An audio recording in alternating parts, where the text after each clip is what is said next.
Hello students. तो hello students, अभी हम क्या पढ़ेंगे? अभी हम वेव ऑप्टिक्स पढ़ रहे हैं। वेव ऑप्टिक्स में इसके पहले क्लास में मैंने बताया था, हाइजन प्रिंसिपल्स बताया था, या वेव फ्रंट का शेप कैसा होता है, किस किस चीज़ पे डिपेंड करता है, उसको बताया था। आज हम क्या पढ़ेंगे?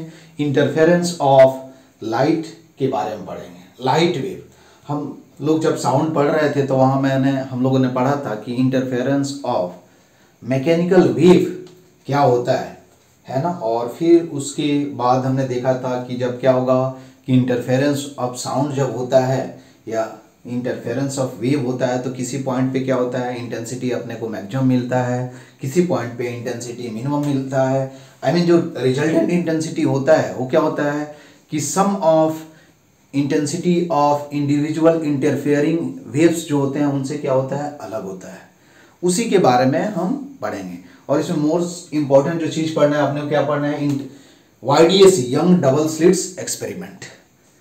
उन्होंने एक्सपेरिमेंट किया था और यंग जो थे उन्होंने एक्सपेरिमेंट किया और उन्होंने फिगर आउट किया कि नहीं, जो कोई स्क्रीन रख दिया जाए तो उस पर जो पैटर्न मिलता है ना, लाइट के केस में वहाँ क्या होता है, कहीं क्या होता है इंटेंसिटी मैक्सिमम मिलेगा, मिनिमम मिलेगा। मैक्सिमम एंड मिनिमम इंटेंसिटी का जो विड्थ होता है वो क्या होता है, इक्वली स्पेस्ड होता है। उसको हम देखेंगे वन बाय वन, ठीक है। सबसे पहले इसमें क्या पढ़ना है अपने को, सुपरपोजिशन ऑफ वेव्स।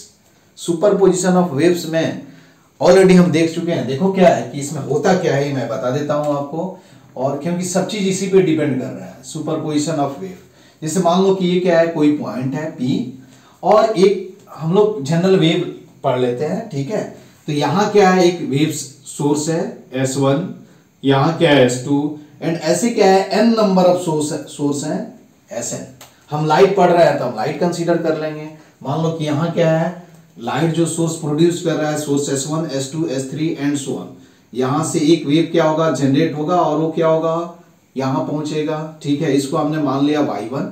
सिमिलरली यहाँ से एक वेव जनरेट होगा और P पॉइंट पे पहुंचेगा, यहाँ से एक वेव जनरेट होगा और P पॉइंट पे पहुंचेगा ना। यहाँ से भी क्या होगा, एक वेव प्रोड्यूस्ड होगा और क्या होगा, P पॉइंट पे पहुंचेगा। तो जो P पॉइंट पे जो पार्टिकल होगा है ना, उस पार्टिकल का नेट डिस्प्लेसमेंट हम कैसे फाइंड आउट करेंगे, तो उसके लिए हम क्या करते हैं, प्रिंसिपल ऑफ सुपरपोजिशन यूज करते हैं। तो क्या होगा, ये समझ में आया ना कि S1 जो है वो कौन सा वेव प्रोड्यूस कर रहा है, Y1। S2 जो है वो कौन सा वेव प्रोड्यूस कर रहा है, Y2। S3 जो है सोर्स S3, वो कौन सा वेव प्रोड्यूस कर रहा है, Y3। एंड Sn, nth जो सोर्स है वो कौन सा वेव प्रोड्यूस कर रहा है, Sn। जब ये P पॉइंट पे एक साथ पहुंचेंगे तो रिजल्टेंट जो एम्पलीट्यूड होगा एट पॉइंट P या डिस्प्लेसमेंट ऑफ पॉइंट P जो होगा वो क्या होगा, हम वेक्टर की तरह लिखते हैं लेकिन मैं ऐसे देखो क्या होगा, yp इज इक्वल टू क्या होगा, y1 वेक्टर प्लस क्या हो जाएगा, y2 वेक्टर प्लस क्या हो जाएगा, y3 वेक्टर प्लस क्या हो जाएगा, yn वेक्टर। ये हम ऑलरेडी पढ़ चुके हैं, ठीक है। तो अकॉर्डिंग टू क्या होगा, principle of superposition theorem of wave क्या होगा कि net disturbance at point P will be क्या होगा, vector sum of disturbance produced by all the wave individually.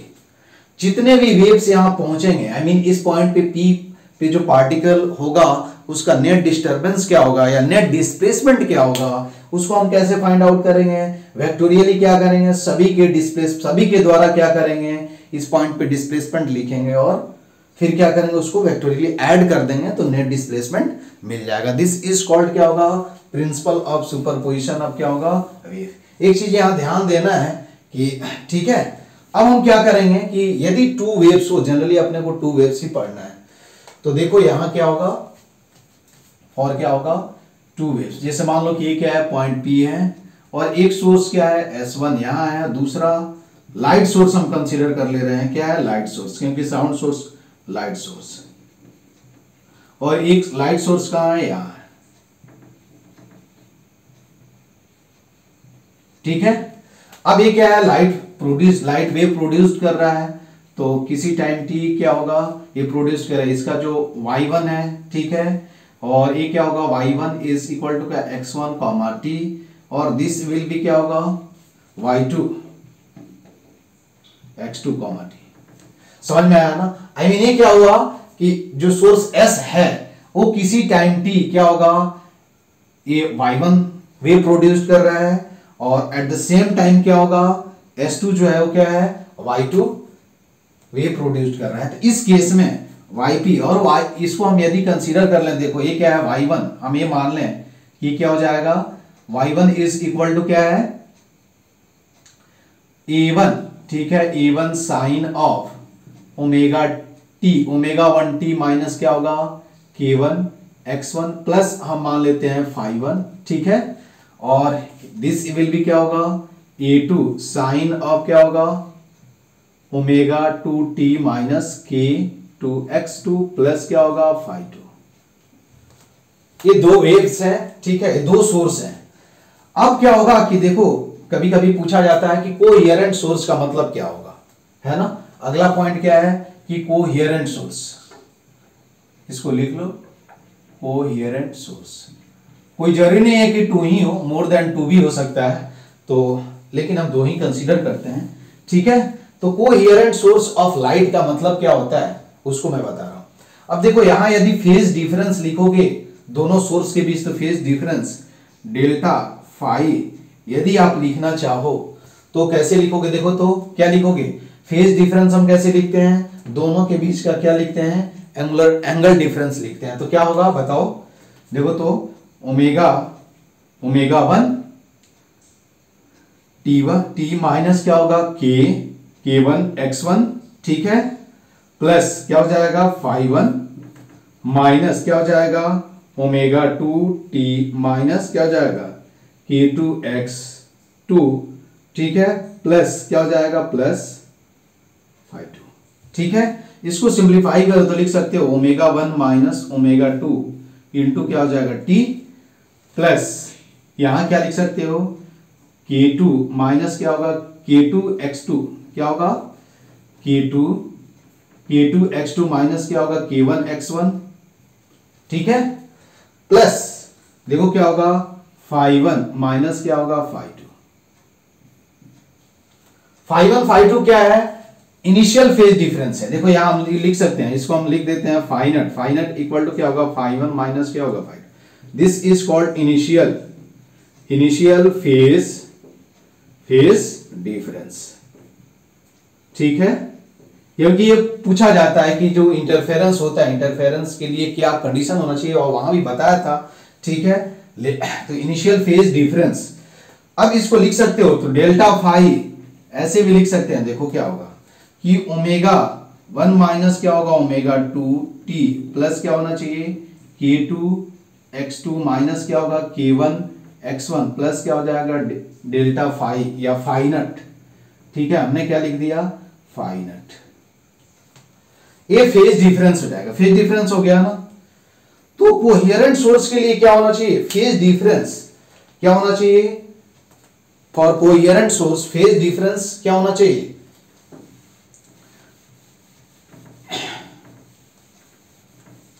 Phase difference should भी क्या होना चाहिए, इनिशियल फेज डिफरेंस क्या होना चाहिए, कांस्टेंट। यहां से मैं डेफिनेट ये लिख रहा हूं फॉर कोहेरेंट सोर्स। कंडीशन देखो क्या होगा, फॉर क्या होगा, फॉर कोहेरेंट सोर्स, यही अपने को पढ़ना है।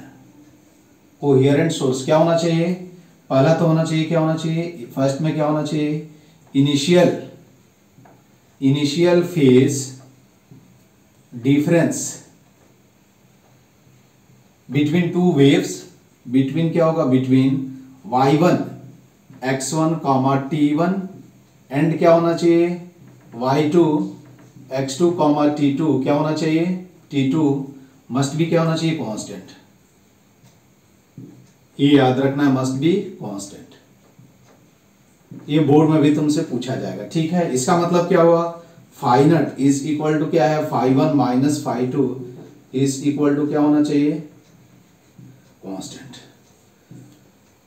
दूसरा जो पॉइंट होना चाहिए, जो फेज जो होना चाहिए, फेज डिफरेंस जो होना चाहिए वो टाइम से क्या होना चाहिए, इंडिपेंडेंट होना चाहिए।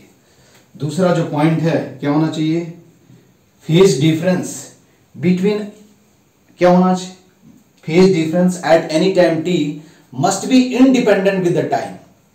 तो तुम देख सकते हो क्या होना चाहिए, फेज डिफरेंस जो होना चाहिए, फेज डिफरेंस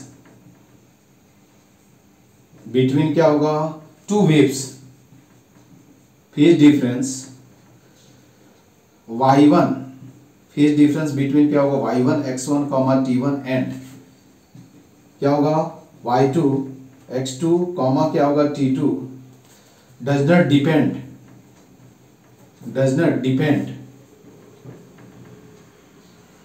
ऑन क्या होना चाहिए, टाइम पे तभी ये डिपेंड नहीं होगा, आप बता सकते हो दैट इज क्या होना चाहिए, ओमेगा 1 इज इक्वल टू क्या होना चाहिए, ओमेगा 2, और ओमेगा हम लिख सकते हैं f1 इज इक्वल टू क्या होगा, f2, और यहां से भी लिख सकते हैं कि लैम्डा 1 इज इक्वल टू क्या होगा, लैम्डा 2। लैम्डा 1 लैम्डा 2 का मतलब क्या होगा, मोनोक्रोमैटिक सोर्स, मोनोक्रोमैटिक का मतलब क्या होगा कि सिंगल वेवलेंथ। आई मीन जो दो इंटरफेयरिंग वेव्स हैं y1 एंड y2, जब ये क्या होंगे, ये यहां पहुंचेंगे तो इंटरफेयर करेंगे, तो इंटरफेरेंस सस्टेन करने के लिए कंडीशन क्या होना चाहिए कि सोर्स शुड भी क्या होना चाहिए, कोहेरेंट। तभी मैं बता रहा हूं कि कोहेरेंट सोर्स का मतलब क्या होता है कि initial phase difference between them क्या होना चाहिए, देम का मतलब क्या हुआ, जो दो वेव सुपर इंपोज होंगे या इंटरफेयर करेंगे उनके बीच इनिशियल फेज डिफरेंस क्या होना चाहिए, कांस्टेंट होना चाहिए। सेकंड जो कंडीशन आया क्या होना चाहिए कि फेज डिफरेंस जो होना चाहिए वो क्या होना चाहिए, टाइम से क्या होना चाहिए, इंडिपेंडेंट होना चाहिए। क्या होना चाहिए, टाइम से क्या होना चाहिए, इंडिपेंडेंट होना चाहिए। इसका मतलब क्या हुआ, ओमेगा 1 इज इक्वल टू क्या होना चाहिए, omega 2। I mean their angular frequency must be same, their frequency must be same, और यूं मैं ऐसे ही बोल सकता हूं कि उनका जो वेवलेंथ होना चाहिए वो क्या होना चाहिए, सेम होना चाहिए। तभी क्या होंगे, वो क्या होंगे, कोहेरेंट। वैसे सोर्स को हम क्या बोलते हैं, कोहेरेंट सोर्स। आई मीन क्या होगा, if two sources producing sound, to sources, यदि दो सोर्स क्या होंगे, लाइट प्रोड्यूस कर रहे हैं, और लाइट ऐसे लाइट प्रोड्यूस कर रहे हैं जिनका क्या होना चाहिए, वेवलेंथ एंड फ्रीक्वेंसी क्या होगा, सेम होगा, और इनिशियल फेज डिफरेंस क्या होगा, कांस्टेंट हो जाए, तो वैसे सोर्स को हम क्या बोलते हैं, कोहेरेंट सोर्स बोलते हैं। क्या बोलते हैं हम उसको, कोहेरेंट सोर्स बोलते हैं। ठीक है, तो ये क्या होगा, डेल्टा फाई। तो फॉर कोहेरेंट सोर्स, ये बात समझ में आया, तो यहां से हम ये लिख लेंगे, समझ में आया ना, उसके बाद तुम लिख सकते हो, फिर हम आते हैं इस पे अभी। ठीक है, तो फॉर क्या होगा, coherent source,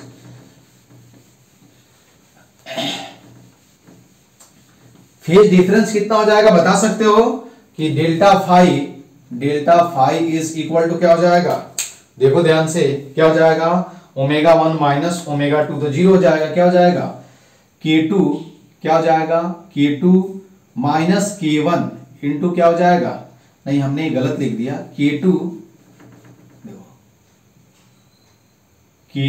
I mean K2 is equal to भी क्या हो जाएगा, K1, x2 माइनस क्या हो जाएगा, x1 प्लस क्या हो जाएगा, फाई नट। ठीक है, तो डेल्टा फाई हम ऐसे भी लिख सकते हैं कि K समझ में आया, K1 is equal to K2 हो जाएगा। क्यों, क्योंकि देखो K इज इक्वल टू क्या होता है, 2 पाई अपॉन क्या होता है, लैम्डा होता है। समझ में आया ना, तो लैम्डा सेम हो गया, तो K1 इज इक्वल टू क्या हो जाएगा, K2 हो जाएगा। इसको हम क्या बोलेंगे, डेल्टा x प्लस क्या लिखेंगे, फाई नट। ठीक है, अब K को क्या लिख सकते हैं, देखो delta phi is equal to क्या लिख सकते हैं, 2 पाई अपॉन क्या होगा, लैम्डा इंटू क्या हो जाएगा, डेल्टा x प्लस क्या हो जाएगा, फाई नट। एक किसके लिए आया, फॉर मोनोक्रोमैटिक सोर्स के लिए, क्या, sorry, coherent and monochromatic source of light. तो फेज डिफरेंस जो आया वो कितना आया, ये इंपॉर्टेंट फॉर्मूला है, फेज डिफरेंस। ठीक है, दूसरा फेज डिफरेंस, दिस इज क्या हुआ, इसको बोलते हैं फिजिकल पाथ लेंथ डिफरेंस। बाद में मैं समझाऊंगा फिजिकल पाथ डिफरेंस, और क्या लिखेंगे, optical path difference, optical path length difference. ये बाद में तुमको समझ में आएगा। ठीक है, और this is nothing but the क्या हुआ, इनिशियल फेज डिफरेंस।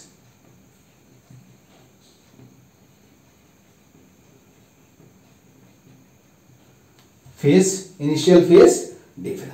अब यदि इनिशियल फेज डिफरेंस क्या हो जाए, एक किसके लिए है, फॉर कोहेरेंट सोर्स, याद रखना है किसके लिए है, फॉर कोहेरेंट सोर्स के लिए ये हम पढ़ते हैं, ठीक है, समझ में आया क्या। तो कोहेरेंट सोर्स के लिए क्या होना चाहिए, देखो यहां से डेल्टा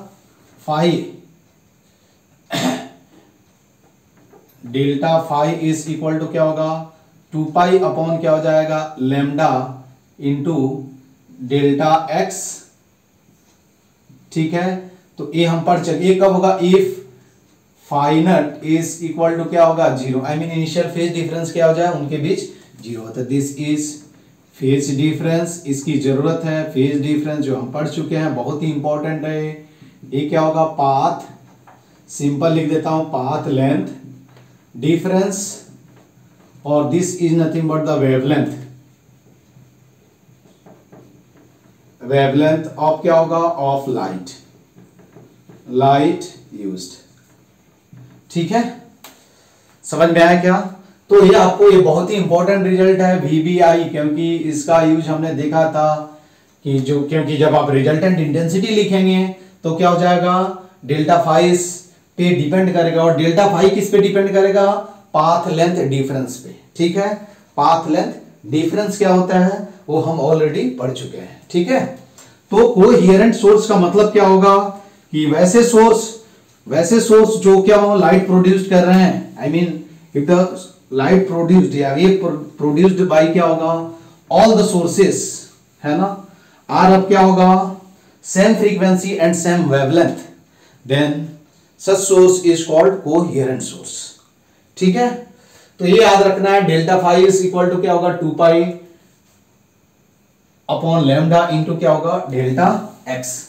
अब देखो एक एग्जांपल हम देख लेते हैं, ठीक है, कि मान लो कि क्या है, एक पॉइंट P है, ये हम पढ़ चुके हैं, एक सोर्स क्या है S1 यहां है, एक वेव क्या है प्रोड्यूस कर रहा है, ठीक है, नियरली हम डायरेक्शन सेम ही मान लेते हैं, और P पॉइंट हुआ, एक सोर्स यहां है, ऑफ कोर्स EB क्या होगा, वेव प्रोड्यूस करेगा, और ये जाकर के क्या होंगे, सुपर इम्पोज्ड होंगे।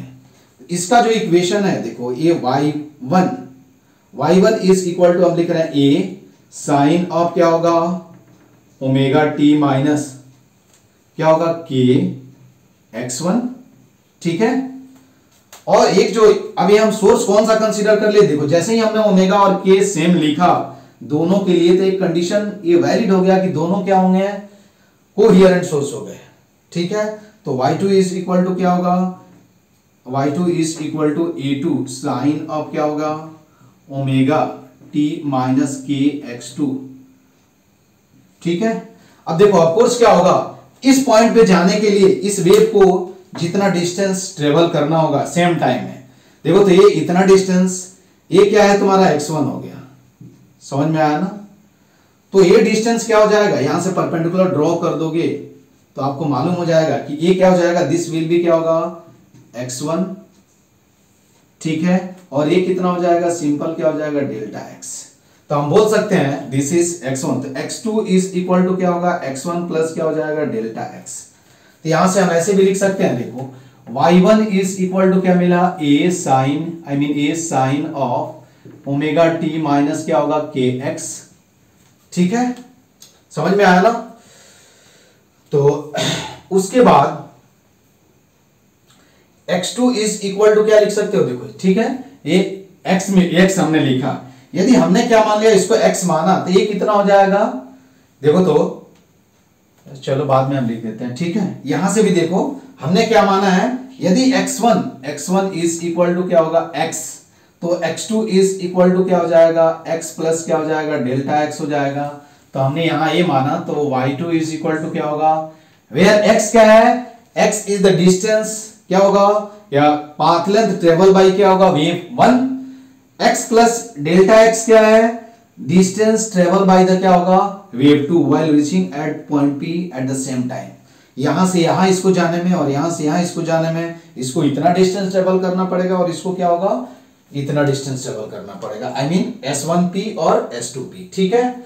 तो ये क्या हो जाएगा, y2 इज इक्वल टू क्या हो जाएगा, a2 साइन ऑफ क्या लिखेंगे, ओमेगा टी माइनस क्या हो जाएगा, k इंटू एक्स प्लस क्या हो जाएगा, डेल्टा एक्स।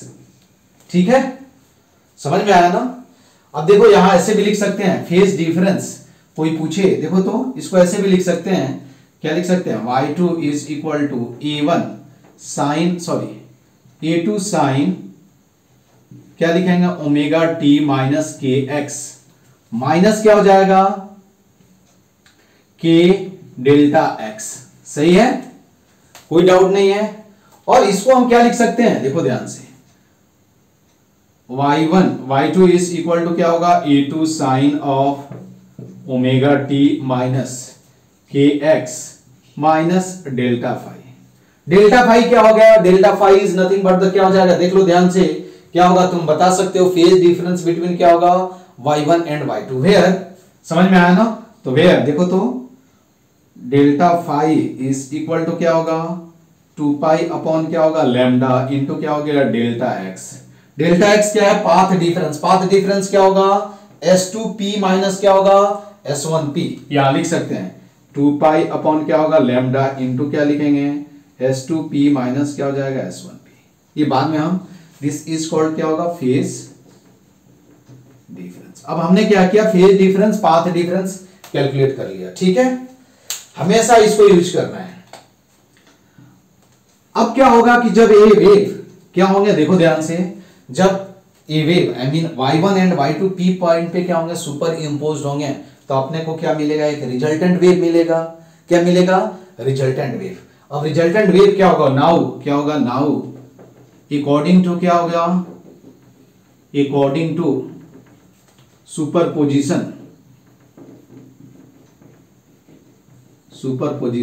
प्रिंसिपल। ठीक है, yp resultant wave at point p is equal to क्या होगा, y1 प्लस क्या हो जाएगा, y2। इसको जब सिंप्लीफाई करोगे, देखो ध्यान से वैल्यू रखो, तो हम क्या लिख सकते हैं, a1 क्या लिखेंगे, a1 साइन ऑफ क्या लिखेंगे, ओमेगा टी माइनस क्या होगा, के एक्स।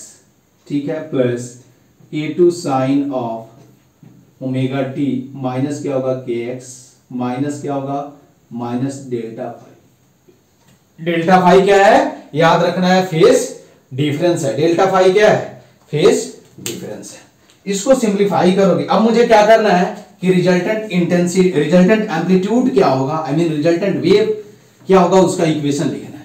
जब ये क्या होंगे, पी पॉइंट पे मिलेंगे, सुपर इंपोज्ड होंगे, कंबाइन होंगे, मिक्स होंगे, तो एक रिजल्टेंट वेव मिलेगा। रिजल्टेंट वेव क्या होगा, yp इज इक्वल टू क्या होगा, y1 प्लस y2। हम दोनों को क्या करेंगे, सिंपली क्या करेंगे, ऐड कर देंगे। तो ऐड करने के बाद क्या मिला, a1 sine omega T minus के x plus a2 sine omega T minus के एक्स माइनस डेल्टा फाई। किसी बुक में प्लस डेल्टा फाई दिया होगा तो ये मत टेंशन मत ले लेना। ठीक है, तो ये क्या हो जाएगा, yp इज इक्वल टू क्या होगा, yp इज इक्वल टू, हम लिख सकते हैं, देखो यहां से ऐसे लिख सकते हैं, a1 साइन ऑफ क्या लिखेंगे, ओमेगा टी माइनस के एक्स प्लस a2 इंटू क्या लिखेंगे, sine k x minus omega t cos phi delta phi, cos delta phi plus क्या लिखेंगे, साइन डेल्टा फाई कॉस क्या होगा, ओमेगा टी माइनस के एक्स।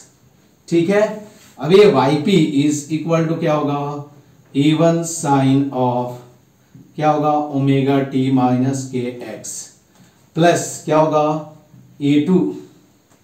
ठीक है, देखो हम ऐसे भी लिख सकते थे, इन दोनों में से क्या करेंगे, साइन कॉमन लेते, लिख सकते हैं a1 plus a2 cos delta phi. ठीक है, साइन ओमेगा टी माइनस क्या हो जाएगा, के एक्स प्लस क्या लिखेंगे, कॉस आई मीन लिख सकते हैं, क्या लिखेंगे, साइन फाई कॉस क्या हो गया, ओमेगा टी माइनस क्या हो जाएगा, के एक्स। ठीक है, अब यहां से हम लिख सकते हैं, देखो yp is equal to, direct मैं लिख रहा हूं यहां, resultant amplitude is equal to क्या होगा, साइन ऑफ, ठीक है, ओमेगा टी माइनस के एक्स प्लस क्या हो जाएगा, अल्फा। इस फॉर्म में आ गए। कैसे आया, ये तुम लोग 3 को पढ़े हो तो वहां से तुम लोग फाइंड आउट कर सकते हो, या मैंने बताया भी था। दिस इज कॉल्ड क्या होगा, रिजल्टेंट वेव एट पॉइंट क्या होगा P, रिजल्टेंट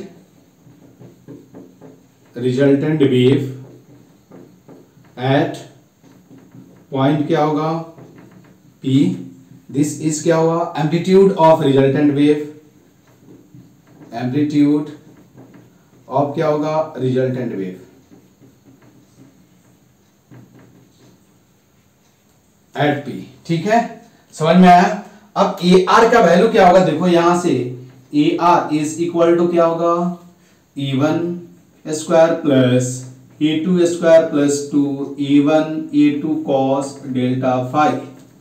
ठीक है, और tan phi is equal to क्या होगा, देखो tan alpha is equal to क्या होगा E2।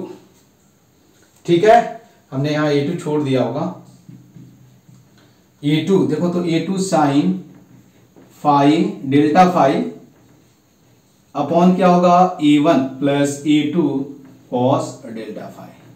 ये ऑलरेडी ये सब हम साउंड चैप्टर में पढ़ चुके हैं। ठीक है, क्या है, हम साउंड चैप्टर में इसको पढ़ चुके हैं। समझ में आया क्या। अब हम क्या करेंगे,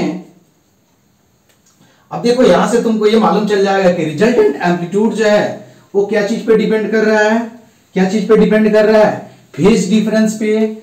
फेज डिफरेंस का मतलब क्या हुआ, पाथ डिफरेंस पे।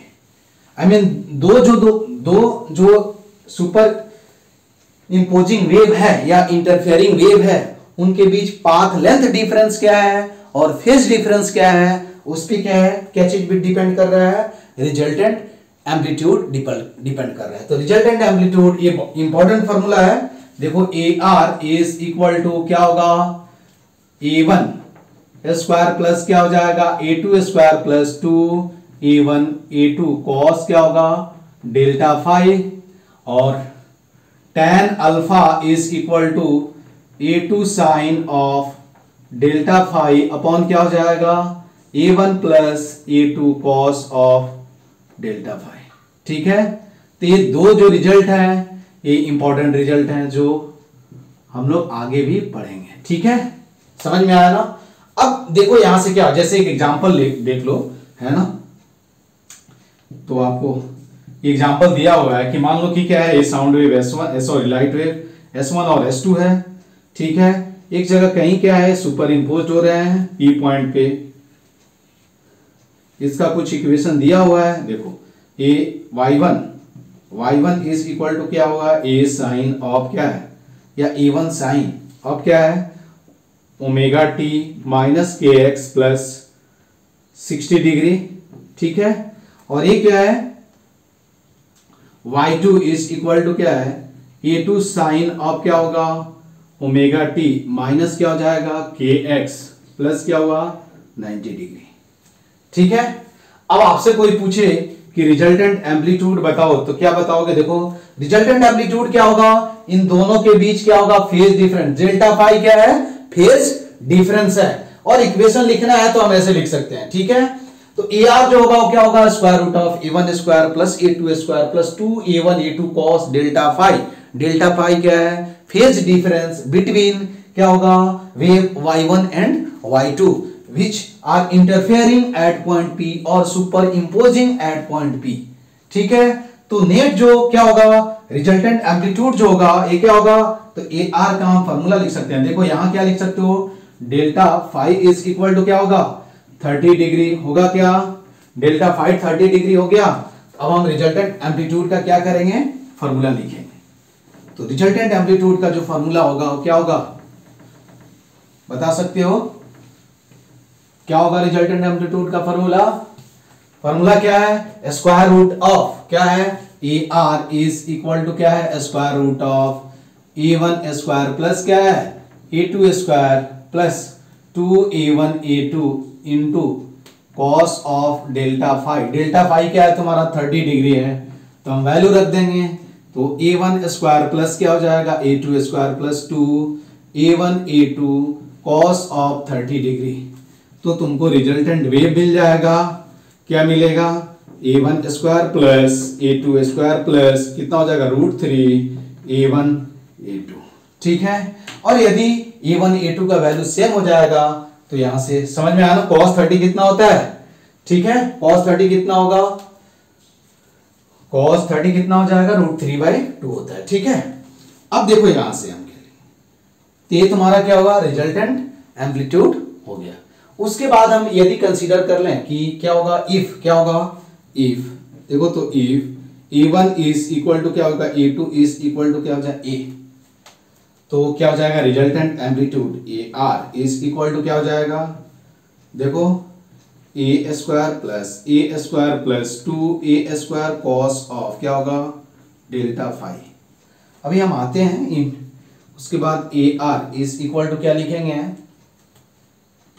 देखो तो 2A² इंटू क्या होगा 1 प्लस कॉस डेल्टा फाई, ठीक है।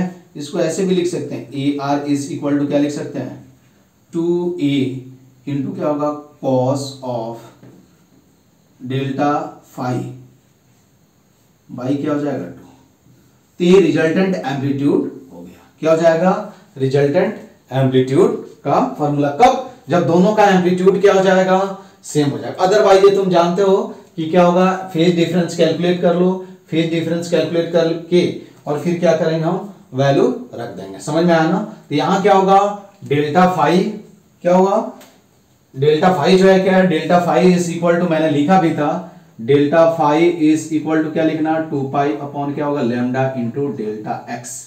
डेल्टा एक्स क्या है, पाथ लेंथ डिफरेंस है, क्या है, पाथ लेंथ डिफरेंस है, समझ में आया ना। तो AR इज इक्वल टू क्या होगा, 2A इंटू क्या होगा कॉस ऑफ क्या होगा डेल्टा फाई बाई क्या हो जाएगा 2। और जब हम साउंड चैप्टर पढ़े थे या वेव चैप्टर पढ़े थे तो वहां हमने ये भी पढ़ा था, अभी हम कि क्या होगा कि इंटेंसिटी जो होता है वो क्या होता है, डायरेक्टली प्रोपोर्शनल टू क्या होगा, क्या होता है बता सकते हो, intensity is directly proportional to क्या होता है, स्क्वायर ऑफ एम्पलीट्यूड, ठीक है, क्या होगा, स्क्वायर ऑफ एम्पलीट्यूड। तो हम वहां पढ़े थे कि इंटेंसिटी, तो यहां से हम लिखेंगे इंटेंसिटी का भी रिजल्ट, तो हम जानते हैं कि क्या होता है, आई इंटेंसिटी, सब चीज पढ़ाया था, intensity I is equal to क्या होता है 1/2 रो ए, क्या होगा 1/2 रो वी ए स्क्वायर क्या होता है ओमेगा स्क्वायर, ठीक है। तो यहां से 1/2 rho V A square omega square, तो हम बोल सकते हैं कि यहां से क्या होगा, इंटेंसिटी विल बी क्या होगा, डायरेक्टली प्रोपोर्शनल टू क्या होगा स्क्वायर ऑफ एम्पलीट्यूड, क्या हो जाएगा स्क्वायर ऑफ एम्पलीट्यूड, क्यों, क्योंकि ओमेगा सेम होगा और भी क्या होगा सेम हो जाएगा। तो हम सिंपल बोल सकते हैं कि क्या होगा intensity is directly proportional to क्या होगा स्क्वायर ऑफ एम्पलीट्यूड, ठीक है। इंटेंसिटी इसकी जरूरत है, इंटेंसिटी दिस इज क्या होगा एम्पलीट्यूड,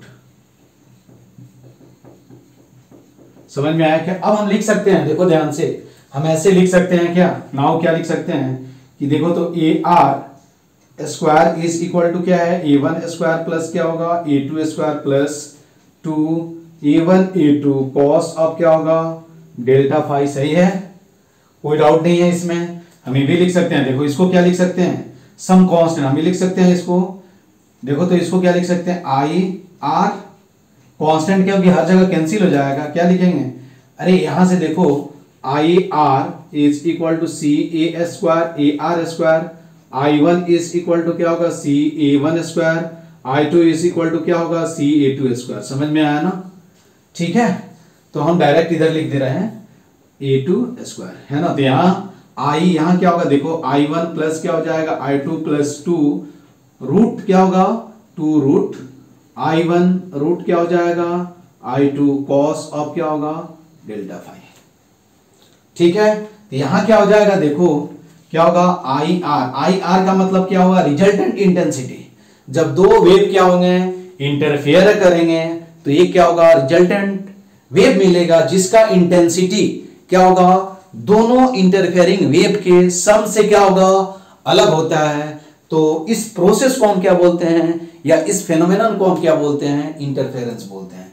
कि when two waves of same frequency and same wavelength are nearly moving in the same direction, when they interfere या when they superimposed we get a resultant wave या we get a new wave whose intensity is क्या होगा different which whose intensity is different than क्या होगा sum of their intensity. Difference का मतलब क्या हुआ आइदर सम से क्या होगा ज्यादा होगा और क्या होगा कम होगा। ठीक है, तो वैसे वेव को हम क्या बोलते हैं, और सम भी हो सकता है, ऐसा कोई जरूरी नहीं है कि सम भी नहीं हो सकता, वो तो डिपेंड करता है कि सम हो सकता है क्या, ऑफ कोर्स हो सकता है। कब, जब ये क्या हो जाएगा फेज डिफरेंस क्या हो जाएगा 90 डिग्री हो जाएगा। ठीक है, तो वैसे वेव को हम क्या बोलेंगे, उसको उस प्रोसेस को हम क्या बोलेंगे इंटरफेरेंस बोलेंगे। क्या बोलेंगे, उस प्रोसेस को हम क्या बोलते हैं इंटरफेरेंस बोलते हैं। आई मीन दो वेव जब क्या होगा same frequency and same wavelength का हो और जब वो क्या हो किसी पॉइंट पे सुपर इम्पोज्ड होते हैं तो एक अपने को क्या मिलता है रिजल्टेंट वेव मिलता है या एक न्यू वेव मिलता है जिसका इंटेंसिटी क्या होता है फेज डिफरेंस के साथ क्या होता है वैरी करता है। ठीक है, या फेज डिफरेंस पे क्या होता है डिपेंड करता है। उस फेनोमेनन को हम क्या बोलते हैं इंटरफेरेंस बोलते हैं। ठीक है, तो आई आर यहां क्या होगा, देखो I R is equal to क्या होगा I1 I2 प्लस क्या होगा 2 रूट क्या होगा I1 रूट क्या होगा I2 कॉस ऑफ क्या होगा डेल्टा फाई। यही क्या हुआ तुमको रिजल्टेंट इंटेंसिटी मिला। ठीक है, रिजल्टेंट, ये फॉर्मूला बहुत इंपॉर्टेंट है रिजल्टेंट इंटेंसिटी। ठीक है, ये फॉर्मूला बहुत ही इंपॉर्टेंट है, बाद में मैं एक जगह फॉर्मूला लिख देता हूं। अब यहां क्या होगा I1 I2 क्या हो जाएगा सेम हो जाएगा। अभी हम इंटरफेरेंस नहीं लिख रहे हैं, जस्ट मैंने बताया था, तो इसके बाद वही पढ़ेंगे। ठीक है, तो रिजल्टेंट इंटेंसिटी अब क्या होगा इफ, यदि हम लिख लें कि क्या होगा इफ क्या होगा I1 इज इक्वल टू क्या हो जाएगा I2 इज इक्वल टू क्या होगा I नट, तो यहां से क्या हो जाएगा देखो तो IR इज इक्वल टू क्या होगा 2 I नट इंटू क्या हो जाएगा 1 प्लस कॉस ऑफ क्या होगा डेल्टा फाई। ठीक है, where IR is equal to क्या हो जाएगा, इसको लिख सकते हैं 4 I naught cos square of क्या हो जाएगा डेल्टा फाई बाई क्या हो जाएगा 2। ये तब हम यूज करेंगे जब क्या होगा इंटेंसिटी जो होगा सॉरी जब क्या होगा जब दोनों का क्या होगा इंटेंसिटी क्या होगा सेम होगा। इंटेंसिटी सेम का मतलब क्या होगा दोनों इंटरफेयरिंग वेव का जो एम्पलीट्यूड होगा वो क्या होगा सेम होगा, तब हम क्या करेंगे ये फॉर्मूला यूज करेंगे। यदि अलग अलग है तो हम क्या करेंगे इसको लिखेंगे। ठीक है, तो इससे ये मालूम चल रहा है, नोट में 4 फॉर्मूला को एक जगह लिख देता हूं। ठीक है, कि क्या होगा देखो यही अपने को पढ़ना है कि y1 इज इक्वल टू क्या है y1 is equal to E1 sine क्या है ओमेगा टी माइनस के एक्स। ठीक है, और y2 क्या है y2 is equal to E2 sine of क्या है ओमेगा टी माइनस के एक्स प्लस हमने डेल्टा फाई लिख दिया इसलिए टेंशन मत लेना, हमने ऐसा मान लिया प्लस माइनस। ठीक है, तो y जो होगा क्या होगा y r I mean resultant या yp इज इक्वल टू क्या हो जाएगा y1 प्लस y2। ठीक है, अब यहां क्या लिखेंगे देखो AR मेन है अपने को क्या है AR लिखना, तो सब पॉइंट भी एक जगह लिख देता हूं कि तुम्हारे लिए आसान होगा कि 4 पॉइंट इसी को अपने को पढ़ना है। ठीक है, तो हम क्या लिखेंगे यहां कि y I mean AR is equal to क्या लिखेंगे A1 देखो तो A1 स्क्वायर प्लस क्या होगा A2 स्क्वायर प्लस क्या होगा 2A1 A2 कॉस ऑफ क्या होगा डेल्टा फाई। ठीक है, उसी तरह हम क्या लिखेंगे एक और फॉर्मूला लिख देंगे क्या होगा कि AR इज इक्वल टू क्या होगा बताओ कितना होगा 2A कॉस ऑफ क्या होगा डेल्टा फाई बाई क्या हो जाएगा 2। सिमिलरली हम क्या लिखेंगे IR इज इक्वल टू क्या होगा I1 plus I2 plus 2 root I1 root क्या होगा I2 कॉस ऑफ क्या होगा डेल्टा फाई। ठीक है, एक ये इक्वेशन हो गया, एक इक्वेशन ये होगा कि IR इज इक्वल टू क्या होगा 4 I नट इंटू क्या हो जाएगा कॉस स्क्वायर ऑफ क्या होगा डेल्टा फाई बाई क्या हो जाएगा 2। ठीक है, वेयर डेल्टा फाई देखो यही formula delta phi is equal to क्या होगा 2 पाई अपॉन लैम्डा इंटू क्या हो जाएगा डेल्टा एक्स, क्या हो जाएगा 2 पाई अपॉन लैम्डा इंटू क्या हो जाएगा डेल्टा एक्स। दिस इज क्या होगा पाथ डिफरेंस, दिस इज क्या होगा फेज डिफरेंस, ठीक है, क्या होगा दिस इज फेज डिफरेंस, और ये क्या है दिस इज वेवलेंथ। यही तुमको क्या करना है यूज करना। अब पाथ लेंथ डिफरेंस कैसे कैलकुलेट करते हैं, बहुत सारे मैंने न्यूमेरिकल्स आप लोगों को जो वेव चैप्टर पढ़ा रहा था, I mean sound wave chapter वहां बताया था, ठीक है, तो आप एक बार उसको देख लेना। तो यहां से ये मालूम चल रहा है कि क्या होगा, वेव यदि ऐसे दिया हुआ है तो रिजल्टेंट एम्पलीट्यूड जो होगा ये होगा, रिजल्टेंट इंटेंसिटी का फॉर्मूला क्या होगा ये होगा। ये बहुत ही इंपॉर्टेंट पॉइंट है, इसी को आपको क्या करना है याद रखना है, ठीक है, इसी को क्या करना है याद रखना है। समझ में आई बात। तो इसके बाद अभी हम क्या पढ़ेंगे, इसके नेक्स्ट पार्ट में क्या पढ़ेंगे, इंटरफेरेंस पढ़ेंगे। तो देखो क्या होगा, जब दो वेव सुपर इम्पोज्ड होता है तो क्या मिलता है, एक अपने को रिजल्टेंट वेव मिलेगा। रिजल्टेंट वेव जो होगा वो क्या होगा, अभी मैंने बताया था, रिजल्टेंट वेव का जो एम्पलीट्यूड होगा वो क्या होगा square root of A one square plus A two square plus 2a1 a2 cos delta phi, where delta phi क्या है phase difference between two waves, ठीक है। ए आर ये कब होगा, जब क्या आपको ही मालूम है a1 इक्वल टू क्या हो जाएगा a2 हो जाएगा। ये तब हो जाएगा जब a1 is equal to a2 is equal to हमने ए नट माना है, यहाँ ए नट मान लो, ठीक है। यहाँ ये कब होगा, जब हमने क्या माना है I1 इज इक्वल टू क्या होगा I2, ठीक है, इज इक्वल टू क्या है I1 is equal to I2 is equal to I naught माना है, ठीक है, ये तब होगा। यहां से आप देख सकते हो कि इंटेंसिटी मैक्सिमम कब होगा, मिनिमम कब होगा, what should be the condition so that the intensity will be minimum and maximum. उसके बाद हम इंटरफेरेंस पढ़ेंगे तो उसमें मैं आपको ये बताऊंगा, ठीक है। तो इस पार्ट में बस इतना ही, इसके नेक्स्ट पार्ट में मैं इसको फिर कंटिन्यू करता हूं। Okay, thank you.